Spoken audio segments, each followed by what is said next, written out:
What's going on, big ballers, shot callers? Big Ken here. I'm doing this for the first time. I'm doing this show by myself. My co-host and best friend Monty Brown, who normally does the show with me almost every week, is feeling sick today. So Monty, I hope you feel better. He couldn't join me, and we're gonna have a returning guest. My good friend Dave, who is my football mentor. He did a show with us a couple weeks ago covering I believe we covered the CFP semifinals game. We had two guests that show. It was my football official mentor Dave, and my other really good high school friend that me and Monty both know, Brad. So I had two guests that show. But Dave is feeling sick also today. He just literally texted me like 20 minutes ago saying he's not feeling good today, so he can't do it. So um, Monty and Dave, I hope you guys feel better. Like I said, normally if this happened, I would wait for the following week to do the show until we got until me and Monty, who will always do it together, and the other guests can join. But I figured I would do it today because, the show must go on, and we're covering some important subjects today. NFL wildcard round predictions, two games starting today on Saturday, then more games on Sunday, and the game on Monday night with the Eagles and the Bucs.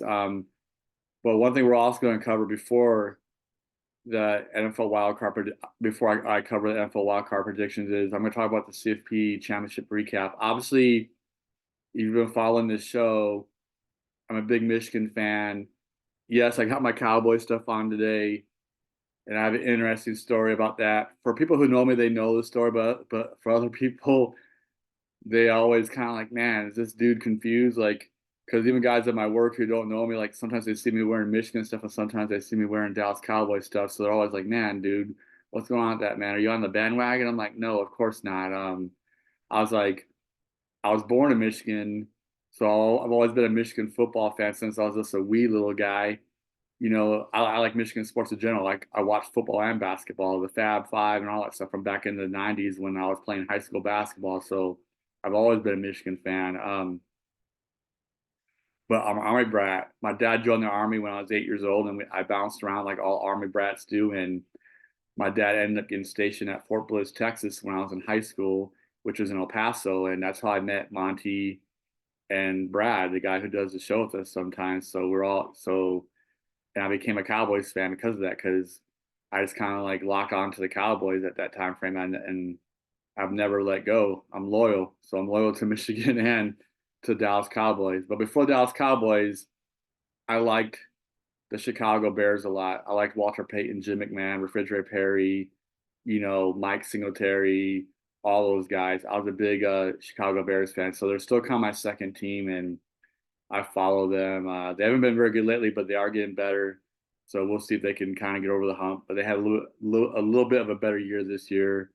So we'll see what happens in Chicago Bears future. So they're my second team, but my team is the Cowboys. So make no mistakes about it. But like I said, let's cover the college football championship game. Michigan won, first time they got a national championship since 1997, and this is their first outright championship because when they won it in 1997, they had to share, like I covered last show. Can't remember who they shared with. I covered last show, but they did share a national title. I know UW shared their national title in 1991 with Miami. I can't believe who Michigan shared with. I can't remember who. I'm sorry, I can't remember who Michigan shared with, but they did share the. Oh, it was Nebraska. So yeah, so Michigan won it outright this year. So it's been 26 years in the making, and they won it. I thought it was a good game. It was better than what the score led on to be. The final score was 34-13 Michigan, but it was a better game. Um, Michigan got the really fast start. I mean, Donovan Edwards had two big touchdown runs in the first quarter, and they're up 14-3 in a blink of an eye. Then it ended up being 17-3, early in the second quarter. Then Michigan's offense kind of had a stalemate again, which I didn't like. They were stalemated for most of the second and all of the third quarter. And UW was able to come back at halftime. They scored a late touchdown, like with less than a minute to go to end the half, and the halftime score was 17-10. And then, Michigan got the opening turnover against UW. Michael Penix had his ankle stepped on. I knew he got hurt. He got beat up all game long. That one was a big one. He threw a duck, and the Michigan defensive back had an easy interception. And Michigan kicks a field goal. They're up 20-10. But then UW comes right back. They match. They go on a long drive. They kick a field goal. So it's 2013. So it was 2013 for a very long time. And it wasn't until like middle of the fourth quarter where Michigan got the other touchdown to go up 27-13. A lot of people, I was watching this at Buffalo Wild Wings. Of course, I'm one of the very few Michigan fans in there because I live in Silverdale, Washington, which is in the Puget Sound, which is a Seattle suburb, basically a Seattle suburb. I'm basically on the other side of Seattle, on the other side of the water, so to speak. But it's not hard to get to Seattle. Just take the ferry, and you're there. An hour ferry ride. We're in Seattle, so I live in UW territory, you could say. Big UW people around here. So I was one of the very few Michigan fans at Buffalo Wild Wings. They thought there was missed calls on Michigan, and to an extent, they are right. There was missed calls, but there's missed calls every game. Obviously, people might think I'm biased because I'm a Michigan fan, but there was some misholdings, but I didn't see any holding calls on the two big touchdown runs by Donovan Edwards. I didn't see it on the last couple touchdown runs with Blake Corum. But there was some misholdings on the Michigan linemen throughout the game, and they were getting very handsy with the UW receivers, but they called it a couple times. Michigan did have 2 or 3 defensive pass interference penalties, so I understand what UW fans are saying, but here's the thing. I think it had no outcome on the game. Michael Penix just did not have the same kind of game that he had against Texas in semifinals. He was lights out against Texas. Threw for 255 yards in the first half, over 440 yards for the game, and he was doing it with pressure in his face. Michigan brought the same kind of pressure that Texas did, but the difference was Michael Penix was not connecting with his receivers with pressure in his face like he was against Texas. To me, that was the game. But I do give a lot of credit to Michael Penix, and here's one thing that pisses me off about the UW fans. Of course, it's not all of them. Some UW fans are very loyal to Michael Penix and to their team.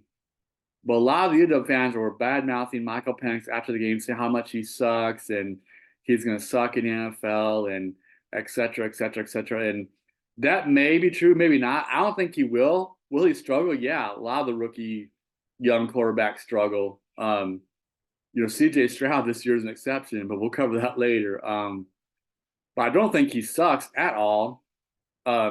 He is the biggest reason that UW made it to the college football playoffs for the first time in several years, and they made it to the finals against Michigan. A lot of that had to do with Michael Penix. Yes, it is a team game, and his teammates did help him out, but he was probably the biggest number one reason that UW had a very successful year this year. The guy was lights out. He was up for the Heisman. I thought personally he should have won it, but so UW fans just need to slow your roll. I understand when you lose a game like that, people are upset and people make comments, and I get it, especially right after the game. But people are still making comments. It's been a week, so like, come on, man, don't do that. This guy, and plus, he's a good guy. He's a very good young man, and he does not deserve that. So, Michael Penix, whatever you're hearing, shake it off, brother. Do your thing. I wish you nothing but success in NFL. I think you will be successful, and just, yeah, block out all the negative stuff. Just concentrate you and your family, and do your best, brother. But let's cover some stats in this game. Michael Penix was 27 out of 51, 1 touchdown pass, like I said, to end the first half to make it 17-10. But he did throw 2 interceptions in the second half. The big one was when it was fourth and 13. He threw the second interception. It was almost a pick six, and it led to Michigan going up 34-13, and they iced the game. Let me talk about that play. Well, 2 plays in a row. So there was offsetting penalties, and I thought that was a good call. There was definitely defensive pass interference on Michigan, but there's also holding on the UW offensive lineman, number 73, and that poor guy was having a bad game. He got called for multiple penalties, false starts, and a couple holdings. I think he got called for like 4 or 5 penalties that game. That poor young man was just not having a good game. He was struggling. against Michigan's pass rush. And let's go back. So, but that was a good offsetting calls, and they did not get the 4th and 13. And the Michigan, Michael Penix was off target. He airmailed it, and it was an easy interception for the Michigan defensive back, and he almost runs it back for a touchdown. It's like 1st and goal at like the 5-yard line. Of course, Michigan scores 1 or 2 plays later with Blake Corum. That sealed the deal. But let's go back to the possession before that. It was 20-13, and UW had the ball. And these were, I thought, this penalty might be questionable. Michael Penix hits a big reception with, Dunze, their number 1 receiver, who's probably a top 5 draft pick this year in the NFL draft, but it gets called back for a holding penalty, so it's like 1st or 2nd and long, and it forces UW to punt, and then Michigan gets the touchdown to go up by 2 scores, 27-13, which was kind of the difference in the game. So I understand maybe some UW fans being upset about that, but I thought it was a good call. Like, I might be biased. In slow motion, it looks like maybe it wasn't holding, but I could see, like, in real speed, it looked like a takedown. The Michigan defender kind of did a slim move against the number 73, and then it looked like, since number 73 got beat, it looked like he took down number 17, Michigan's defensive end, number 17, and it looked like a takedown. When you watch it in slow motion, it might look like it could be a no call, but I understand in full, like I said, real speed, where that's called a takedown hold, where you can't take down a defender once they beat you, because you're beat. So that's probably what the officials saw, in my opinion, from being an official. He saw that the guy's beat, and when you're beat, you're trying to do everything you can to make up for it. So, and that's when holds happen a lot, is when the dude makes a good move on you, and you're beat, and that's when holding happens a lot in every level. So it was somewhat of a controversial call, but I do think it was the right call. And at the end of the day, I just think Michigan was better all game long. UW, unfortunately, has kind of picked a bad timing to kind of have an off game with Michael Penix. But Michael Penix was getting beaten up, and I have a lot of respect for that guy, because Michigan only had 1 sack for the game, but they were beating him up, man. Michael Penix was playing hurt. UW's running back was hurt. UW's head coach, well, used to be head coach. I can't believe he's a coach at Alabama. I'll talk about that later too. I'm very surprised about that. But I think UW's old head coach made a mistake in the Texas game of playing him the last play of that possession to re-aggravate his injury, because that guy was not the same in the championship game. UW's really good running back, and he's declaring for the NFL draft also. So his last name is Johnson. So I think UW's old coach kind of made a mistake on that one against Texas. Man, he should have put in the backup running back on that play, because they weren't going to get a first down. They're just trying to run the clock, et cetera, et cetera. Texas was playing the run all the way. So that was a mistake. But let's get into some other stats. So like I said, Michael Penix was 27 out of 51, like I said, for 255 yards for the game, 1 TD, 2 interceptions, like I said before. Johnson, the running back, had 11 carries for 33 yards. Michigan stuffed him pretty good, averaged 3 yards a carry. That was pretty good for his injury. Like, that dude did tough it out, so I respect him also. Odunze was the leading receiver, which is no surprise, because he's, like I said, probably one of the top 5 picks in NFL draft. He had 5 catches for 87 yards. And UW had 17 first downs for the game and 301 total yards of offense. Michigan, J.J. McCarthy was 10 out of 18. Personally, I thought Michigan should have thrown the ball more, especially in the second and third quarter. They were way too conservative, and that was pissing me off. But he was 10 out of 18 for 140 yards. Blake Corum was the leading running back, of course, 21 carries, 134 yards, but Donovan Edwards also had over 100 yards. He had 2 big runs for touchdowns in the first quarter, like I said. So Donovan Edwards had a coming to out party, and I was very happy for him, because he had been kind of struggling this year, which was surprising compared to how he finished the season last year when Blake Corum was hurt. He was lights out last year in the replacement of Blake Corum, but I was happy for him, because I really like him, and he's going to be Michigan's number 1 running back next year, Donovan Edwards. So I'm really glad Donovan Edwards picked a really good time to have his best game of the year. Michigan's tight end, Loveland, like I said before, would be key. He was the leading receiver, 3 catches, 64 yards. Michigan had 16 first downs. but they had 443 total yards of offense compared to UW's 301, so they did dominate the game that way. But time possession, they're both pretty even. Actually, UW had the ball a little bit longer, and UW did run more plays. Michigan was kind of scoring fast, and UW was more of a long drive kind of deal. So that was the game, and I will say something, and this isn't a cheap shot, but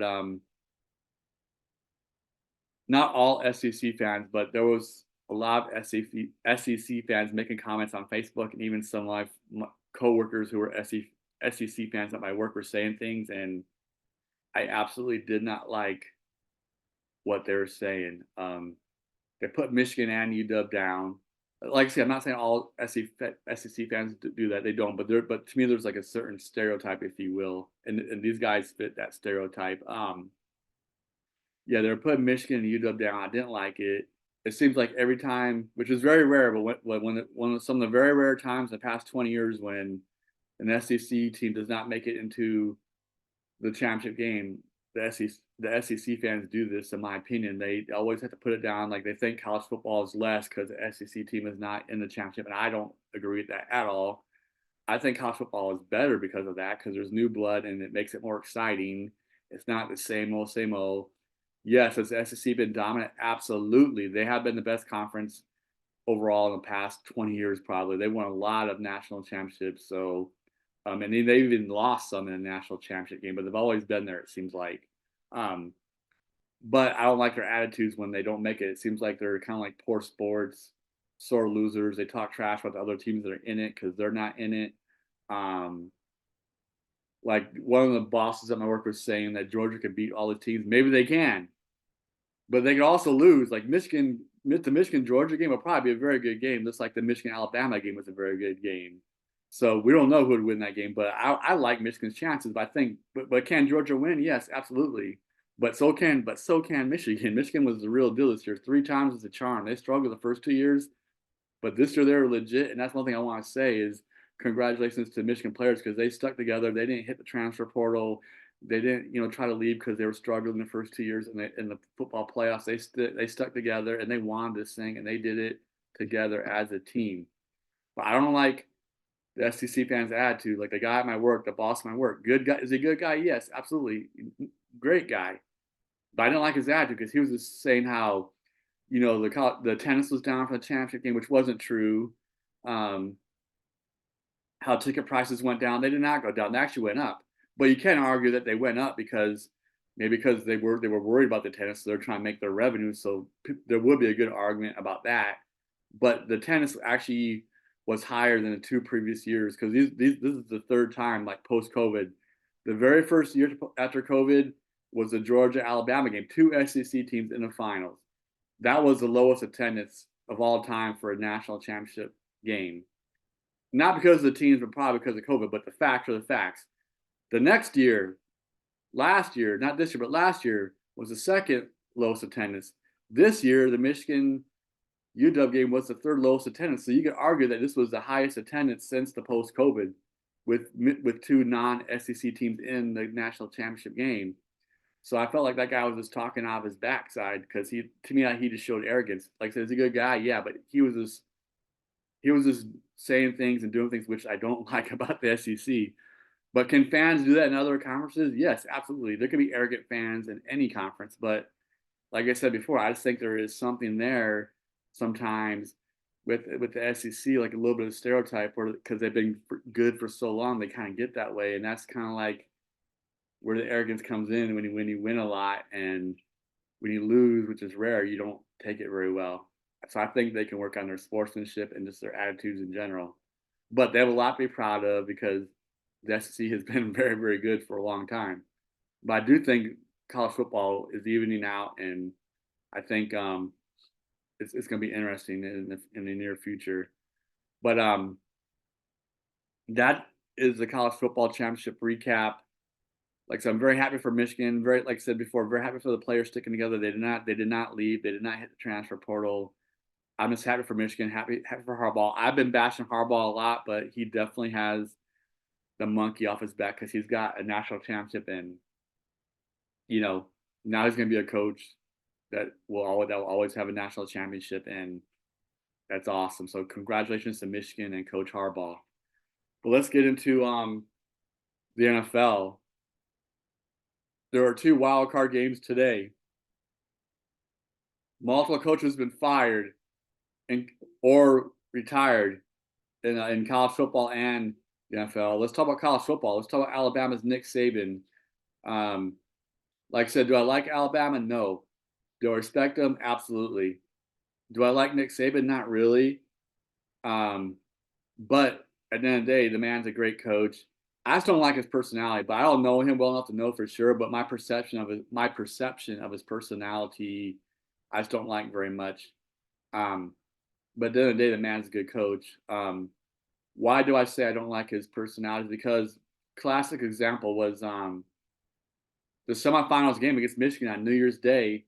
They always do the pregame interviews, with both coaches before the game starts when they get to their sidelines. And the very first thing Coach Harbaugh says to everyone across the country is like, "Hey, Happy New Year, everybody!" You can tell he's very upbeat, very good mood, and this seems he just had a lot of energy. They go to the sideline interview with Nick Saban. Doesn't say Happy New Year. This seems like he has no energy. Not that, like I say, he's a very good coach, but his demeanor is just totally different. He's kind of looked like he just kind of has like I think sometimes his perception is he has a little bit of a jerk attitude. Is he a jerk? I don't know. But like so all I do know is the man is a legendary coach, arguably one of the best. He probably is the best coach of all time if you look at stats wise, because the man's won 7 national championships, 6 with Alabama, and 1 with LSU back in I think 2003. So the man has 7 national championships for college football, the most of any coach in college football, the most of all time. Like I don't think people are even close to him. He's kind of like the Tom Brady of the NFL, having all these rings, and no one's even close to him. Like I said, I do respect the hell out of Nick Saban though. And I wish him well. I wish him well in retirement with him and his wife Terry. Like I said, just wasn't crazy about his demeanor, but I don't know for sure. But I do know the man is a heck of a football coach, and he did things right way, and his players played hard for him, which is a compliment to his leadership and his coaching style. So I know the Alabama nation is upset that Nick Saban lost, and I can't believe the UW coach got hired as a new coach, this DeBoer guy. Personally, I think he's a sellout. Is he a good coach? I don't know yet. Obviously, he did make UW a lot better in a very short time. He was only here at UW 3 years, I think 1 year at Fresno State. So is this guy going to be a Lane Kiffin? I can't stand Lane Kiffin. It's too early to tell about DeBoer, but I do not like Lane Kiffin. One of Nick Saban's, Lane Kiffin was Nick Saban's offensive coordinator at Alabama for a long time, so he's out of the Nick Saban Alabama coaching tree. But I do not like Nick Saban. I'm sorry, not Nick Saban. I don't like Lane Kiffin. I'm okay with Kirby Smart and other Sarkisian and some other Alabama assistant coaches, but I do not like Lane Kiffin. To me, he's the worst of the worst. He's like the scum of the coaching profession. But hopefully DeBoer's not like that. I don't think he'll leave Alabama like he's been bouncing around with other teams, because Alabama is Alabama. Like that's like you're taking over like a big time program. I mean, he's got big shoes to fill. So I don't think he'll leave soon because of that. But I don't like the way he left UW abruptly. But at the same time, in his defense, hey, this is a coaching job of a lifetime. But like I said, to me, he just looks like he kind of has the perception of being a little bit of a sellout. I'm sure the UW Nation is not happy, and I don't blame them. I can't speak for them, but I wouldn't be surprised if they're pissed off. Um, let's talk about another coach in the NFL, Pete Carroll. Um, Pete Carroll, I believe, had, I could be wrong with this, I think he had 17. I'm sorry, he had 14 years as the Seattle Seahawks coach, won a Super Bowl. Honestly, he should have had 2 in a row.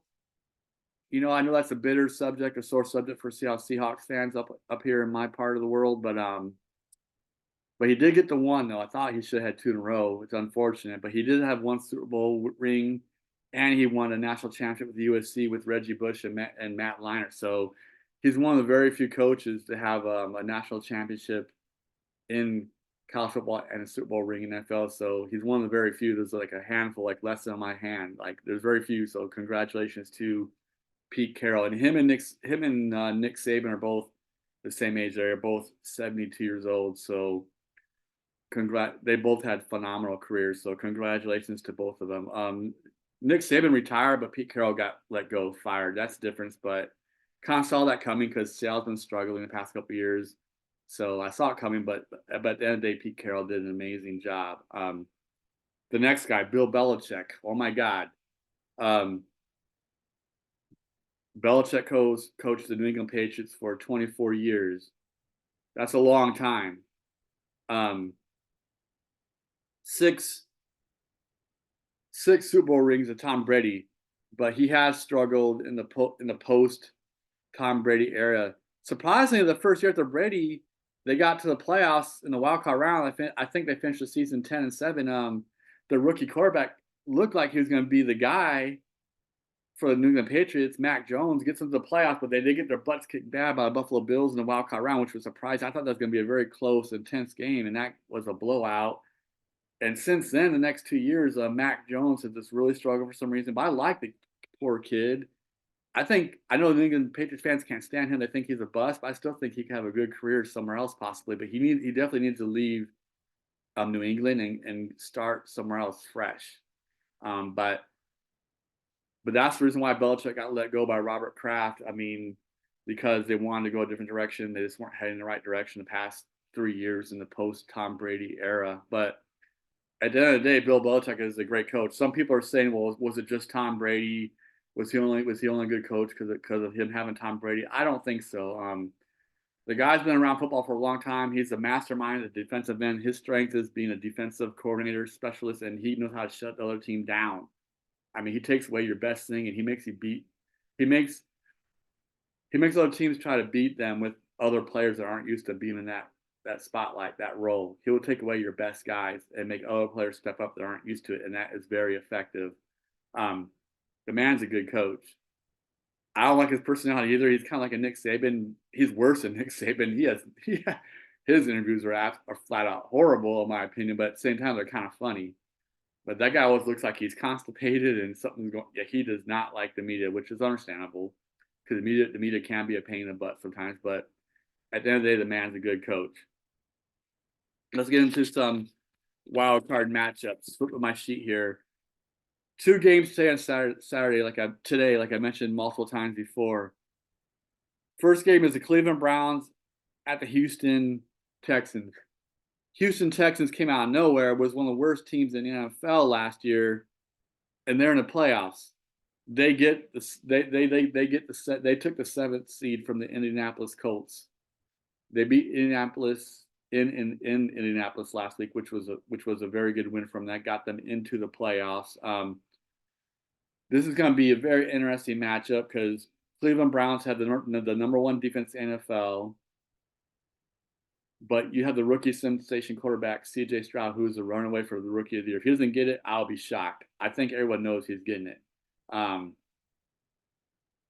then you have the old veteran quarterback who literally came off the streets, Joe Flacco, who is 38 years old, against this rookie quarterback, C.J. Stroud. That's what's going to be interesting.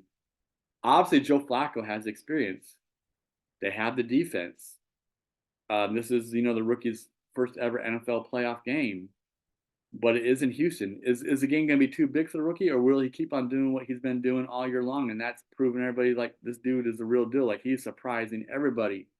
But this is a different level, being in the playoffs and not the regular season. But I think it's going to be very interesting. And of course, Joe Flacco won the Super Bowl with the Baltimore Ravens. We know this. But yeah, he was literally not playing football this year, and he got called up after injuries, to the Cleveland Browns quarterbacks. Deshaun Watson and a couple other guys went down for the Cleveland this year, their backup. So they called him, and boy, he has really come through for them. Who do I have winning this game? Hard one. They are playing in Houston, but I will take the Cleveland Browns because they have the number 1 defense, and they got Joe Flacco. And as good as C.J. Stroud has been this year, he's got an amazing future ahead of him. He can lead Houston to a potential Super Bowl in the future if they stay healthy and they keep on getting good players around him. But I will take the Cleveland Browns at Houston. If Houston wins, I'll actually be happy. In my mind, in my heart, I want Houston to win because I'm not a Cleveland Browns guy, but my mind is telling me Cleveland Browns will win because of the experience they got and their defense is a beast. Next game, Miami Dolphins at KC. Patrick Mahomes and Travis Kelsey and the whole entire offense has not been on. They just haven't been clicking this year, but they still are a very dangerous team. They got a ton of experience. They are the defending Super Bowl champions from last year. Um, I always think Miami Dolphins are suspicious at the end of the year, but this year they finally came through and they didn't drop as many games as they usually drop at the end of the year. It seems like in years past they always have a really good first half of the season, and the second half they tail off and they go limping into the playoffs, or they don't make the playoffs at all because they just screw it up. Like I said, they did do a little bit better this year. They finished 11-6, which is their best finish in quite a long time, I believe. They had a chance to win their division, but Buffalo Bills won the division again because they won in the final week of the year, which is a very interesting, final game of the season. And they've lost 2 in a row, so they're kind of heading in the wrong direction. And I don't trust Miami in the playoffs, so I definitely got KC in this game. I think that might be one of the easier choices, honestly. But if Miami wins, hey, good on them. But I think KC's got this one. They're playing in KC, and I think KC, even though KC struggled this year, I think KC can still win at least one playoff game. So I got KC. Those are the 2 games today for Saturday. Tomorrow, Steelers at the Bills. Question is Josh Allen. Um, Steelers been up and down all year, but they've been a lot better since they put Rudolph in. You know, Kenny Pickett, whatever his name, got hurt middle of the year. He seems like a promising quarterback for the Pittsburgh Steelers, and he's a hometown kid. He played at the University of Pittsburgh, for college. He gets hurt. They put in Mitch Trubisky, and obviously he didn't do well. I feel bad for Trubisky because I feel like he did have a couple good years in Chicago, and people are saying he's a bust, and maybe he is. But I feel like he had 2 or 3 good years in Chicago, and they should have won that playoff game, but their field goal kicker kept on hitting the uprights, the famous doinks, and they lost that game because their kicker couldn't make a kick to save his life, and the kicker kind of unfortunately lost the game for them. That could have changed everything for Mitch Trubisky and his career in Chicago. But after that, they kind of struggle, and then he's the backup for the Pittsburgh Steelers a couple of years later, and when he came in for the injured Kenny Pickett, whatever his name is, he just didn't do well, and he had Steeler Nation pissed off, and rightfully so. Then Rudolph has kind of saved their season. The Bills, Josh Allen, very talented. Some people say he's overrated. I don't think he is, but I do understand why they say that because he throws a lot of interceptions. People say about my team, Dak Prescott, but if you look at the 2 careers of Dak Prescott and Josh Allen, Dak Prescott has by far had the better career overall, in my opinion, with the exception of last year because Dak Prescott did lead the league in interceptions last year with 15 or 16, and he missed 5 games because of a thumb injury. So that's scary. It'd be scary how much more he would have thrown if he would not been hurt with the thumb injury for like 4 or 5 weeks. But overall, as a career, if you look at their overall stats, Josh Allen has always thrown more interceptions than Dak Prescott, with the exception of last year. That was the only year Josh Allen actually had a better quarterback rating than Dak Prescott. I know it sounds crazy because a lot of people are on Dak Prescott's case about not winning big games and so on and so forth. But overall, Dak Prescott has had the better stats. But Josh Allen has had a little bit more success in the playoffs. Not much, but it's a little bit more. Why I say that? Because Dak Prescott has a 2 wins and 4 loss record in the playoffs. I believe Josh Allen is an even 4-4. But here is one thing that they both have in common: none of them have won divisional round playoff games. Dak Prescott is 0-2 in divisional round playoff games, and Buffalo Bills Josh Allen is 0-4. All the 4 wins that Josh Allen does have were all in the wild card round, like wild card weekend this weekend. He has not won a divisional round game, and neither has Dak Prescott, neither has the Cowboys for that matter. Neither team has won a divisional round game since the mid-'90s. They've both been struggling in the playoffs. That's an understatement. Who do I think will win the game? I do think Buffalo Bills and Josh Allen will win this game because he's good in the wild card round. Next week, I don't know. But this week, yeah, Josh Allen probably will win it. but I think it's gonna be a very close game because Steelers have a nasty defense. They're coached by Mike Tomlin, who I absolutely love. He's been the Pittsburgh Steelers coach for 17 years without a losing record. We covered that last show. That is just absolutely amazing. So, but I do think the Buffalo Bills will squeak out a very close game against a very good defensive team in the Steelers. Um, Next game, our team, the boys, Packers at Cowboys. Um, Packers have had our number. They beat us last year in Green Bay in the regular season game. That was like the Chris Watson coming out party, or CJ Watson, the young receiver for the Green Bay Packers. He was struggling, but then he had a coming out party in that game against the Cowboys, and he's been really good ever since. At the finish last year and this year, but he does have a hamstring injury. I'm not sure if he's in this game, but the Packers do have other really good young wide receivers. Jordan Love has come through in the second half of the season. He struggled a little bit in the first half. Um, but second half of the season, he's been playing much better. And I think he's the answer to a lot of the critics in Green Bay that Jordan Love is the future quarterback for Green Bay, in my opinion. People didn't know it first. I felt kind of bad for Jordan Love because he's taken over 2 Hall of Fame quarterbacks, back to back for Green Bay, and Aaron Rodgers and Brett Favre. That's a very hard thing to do. So I felt like they were on him way too early. Yeah, I give the young man a chance, and he has proven that he can be the guy. And the Packers beat the Cowboys a long time ago in the playoffs, and Dak Prescott and Ezekiel Elliott's rookie season when they both shared Rookie of the Year honors. Um, Dak Prescott and the Cowboys lost their very first playoff game to the Green Bay Packers in 2016 in the divisional round. And like I said, the Packers did beat us last year in a regular season game. So the Packers do kind of have our number, but I think this time the Cowboys will come through because one big thing is we're playing at home. The Cowboys are much different. They're undefeated at home this year, and they have 4 wins and 5 losses on the road. They're very suspicious on the road, but at home, I think they are good. They didn't play a very good home game against the Detroit Lions. They squeaked out a very close win, but at the end of the day, they still won to keep their undefeated record intact. I do think the Cowboys will win, but the Cowboys need to force. Cowboys defense needs to get some sacks in this game because they kind of did the same thing they did at the end of the season last year. The last 4 or 5 games of the season, they just aren't getting the same amount of sacks. Some of that is because the offense is getting rid of the ball quickly to avoid that. And the other part is the Cowboys just seem to struggle in the last 4 or 5 games a year to get pressure on the quarterback. They absolutely need to get pressure on Jordan Love, or he can pick us apart. The other scary thing is Green Bay Packers have Aaron Jones, and our run defense is very suspicious. We are average at best, and I don't think we're even that good on run defense.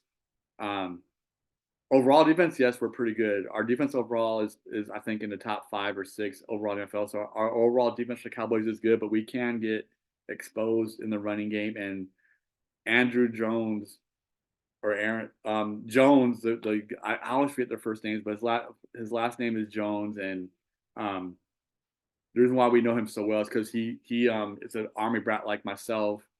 And he actually grew up in El Paso in high school, went to Burgess High School in El Paso, which I knew. I played against them in basketball. And he went to the University of Texas El Paso and got drafted out of the NFL. He's a very good running back. And he came back. He was hurt most of the year, but he's came back the last 4 or 5 games. He's had multiple over 100-yard rushing games since he's been back the past month. The guy just was in beast mode to finish off the year. And that does scare me a little bit with the Cowboys'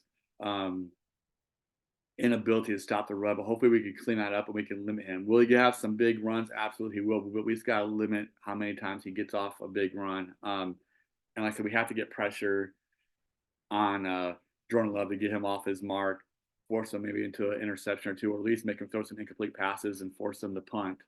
I think it's going to be a very good game. You can't look at records wise. Look, everyone thinks the Cowboys will win this game easily because they're the number 2 seed versus the 7 seed, but you got to throw the records out of the window for the playoffs. I do think the Cowboys will win this game, but I don't think it's going to be a blowout. Well, will I like it to be a blowout? Yes. And if the Cowboys do win a close game, some people might say that's suspicious, because, the Cowboys are struggling again. But I don't think so. It's just because it's the playoffs, man. Like, everyone's 0-0. But Dak Prescott needs to have another has a good Dak Prescott needs to have a good game to get the monkey up his back to improve his playoff record to 3 wins and 4 losses, and he needs to hook up with CeeDee Lamb. But other receivers need to step up. Brandon Cooks has played better the last 6 or 7 games of the year, so that he needs to continue to step up. Michael Gallup has fallen off the map. I don't know where he's been this year, but he needs to really pick it up because he's very talented. So I don't know what is going on with him. I think he's lost his confidence. He needs to get going, and now's a good time to start Gallup.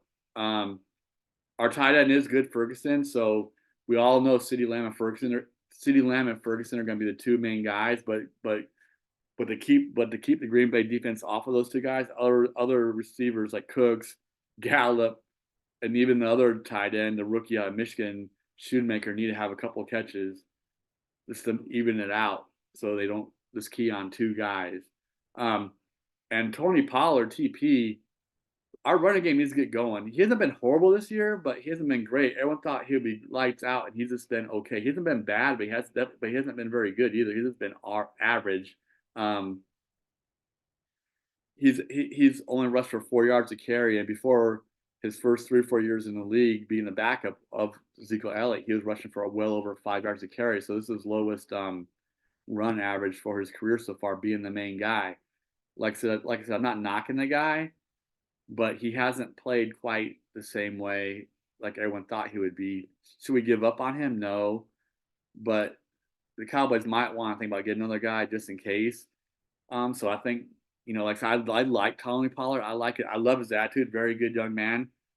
But even though he struggled, one good thing I'll say about him is even though he struggled a little bit on the running side of things this year, he has been a very good receiver out of the backfield, and he needs to also get some catches out of the backfield to help out Dak Prescott. So hopefully he gets some good carries on the running game, but he also needs to catch the ball out of the backfield and get some first downs for us, or at least 5 or 6 yards on first down where it's like second and short. Those are good plays. So yeah, and that's the thing is Mike. That's another thing. Mike McCarthy's play calling needs to be better. I don't like his play calling overall. Sometimes he gets way too conservative. He needs to mix it up with the run and pass on first down. Don't get overly conservative. That pisses me off at the Cowboys. And sometimes they try these stupid gimmick plays. His play calling needs to be legit. I do have the Cowboys, but it's going to be a close one. I think it'll be closer than people think. But I do think my boys will win. Obviously, I'm biased being a Cowboys fan, but I do think the boys can at least get one more win in the playoffs this year. Next game. This is a very intriguing game. Rams at Lions. Why is it intriguing? It's because of the 2 quarterbacks. Jared Goff used to be the Rams quarterback. Rams quarterback Matthew Stafford used to be the Detroit Lions quarterback for a very long time. I think he had his first 10 or 11 seasons in Detroit. And then he gets his first Super Bowl win. He gets his first ring playing for the Rams a couple years ago when the Rams won the Super Bowl a couple years ago. That was actually his first playoffs win was with the Rams. He won 3 in a row. He was 0-3 in Detroit. He got Detroit to playoffs 3 times, but he lost all 3 games. But then he wins. Then he goes on the Super Bowl run, like I said, to win 3 games in a row to win the Super Bowl. So Matthew Stafford is 3-3 in the playoffs for his career. Jared Goff got the Rams to the Super Bowl and lost to New England Patriots, Tom Brady, and then he fell off the map. I don't know what happened to him. He had a good start to his career, but then he falls off the map, and the Rams trade him to the Detroit Lions, and he almost was reborn again, reinvented. He's done very well with the Detroit Lions. I'm happy for him. I said it in multiple shows. Like I'm glad he's having the success he's been having in Detroit because it's a good comeback story. Who do I have win this game? It's a tough one. Because Lions haven't been it's kind of like the Houston Texans. Lions have not been in the playoffs in quite some time, but Jared Goff has been in the playoffs multiple seasons with the Rams. The one time, like I said, where he lost the Super Bowl, but he made the playoffs a few other years with the Rams before that. So he does have Jared Goff does have playoff experience, but obviously so does Matthew Stafford. With the Rams winning the Super Bowl a couple years ago. So people are wondering how well the Lions will do in the playoffs. They had a good regular season, finishing 11-6, being the number 3 seed. Um, but how well will they do in the playoffs?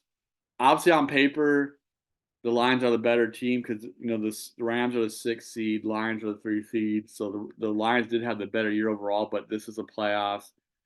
Like I mentioned with Green Bay and Dallas, records really don't matter. It's a very interesting matchup, probably the most interesting one out of the wild card games. Who do I have win? It's gonna be very tough. Can the Lions win a home game? I know their coach is very fiery. He has done an amazing job getting the Lions back into the playoff picture after being so bad for so long. But God, but Sean McVay, the Rams coach, is a very aggressive young coach. I like him a lot. They have more. They have a lot of playoff experience, and Detroit Lions don't. So I'm kind of leaning with the Rams a little bit. But I won't be surprised if Lions win because they are the better team on paper and they are playing at home. But I will not be surprised if the Rams win this game. So I think I will go. Uh,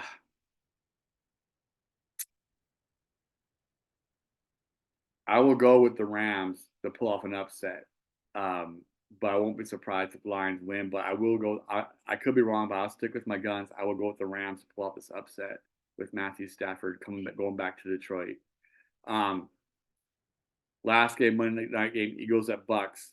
Um, Eagles have really been struggling to finish the season. They were the easy, number one team in the NFC East, and they just tanked in the second half of the season to let my Dallas Cowboys take the division. They've lost 4 out of their last 5 games. They are struggling. But the thing is I think the NFC South is a straight garbage. Sorry, NFC South fans. I think the Bucs are garbage, and my Falcons are garbage. New Orleans Saints garbage. I think whoever wins that division isn't going to do much in the playoffs. I think the Eagles will bounce back. I don't think they'll get very far in the playoffs. I think Eagles will lose next week, but I think the Eagles will get this one because I think Jalen Hurts will have a good game. He's had a lot of turnovers this year. Not so much the interceptions, but he's been fumbling the ball a lot when he runs. He needs to have better ball security. But I don't. On the Bucs quarterback, the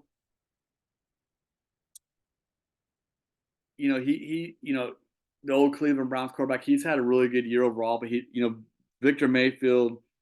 They got to a fast start. They really struggled in the middle of the year, and they kind of bounced back at the end of the year to get back into the playoffs to take the division.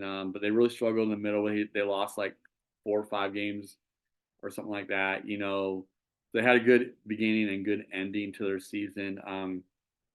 Can they win the game? Yeah, they can. Because if the Eagles struggle again, they might. They might. But yeah, but I do have another away team winning.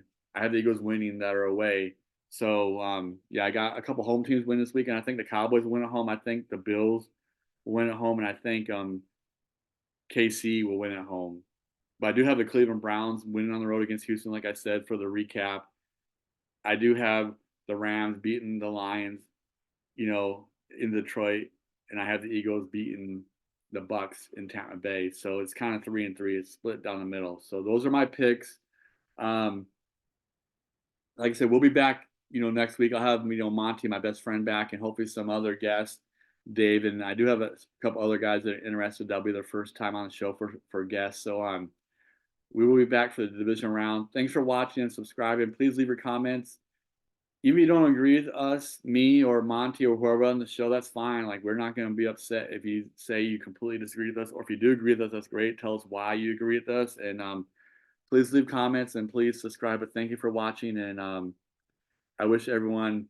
Obviously, it's the beginning of the year. It's the beginning of the year, so I wish everyone a belated Happy New Year. But I hope your New Year was hope you're healthy, hope you're prosperous, and I hope things go the way you want things to go for your new year, a new start for everyone. So again, a Happy New Year, and I'll see you guys next week.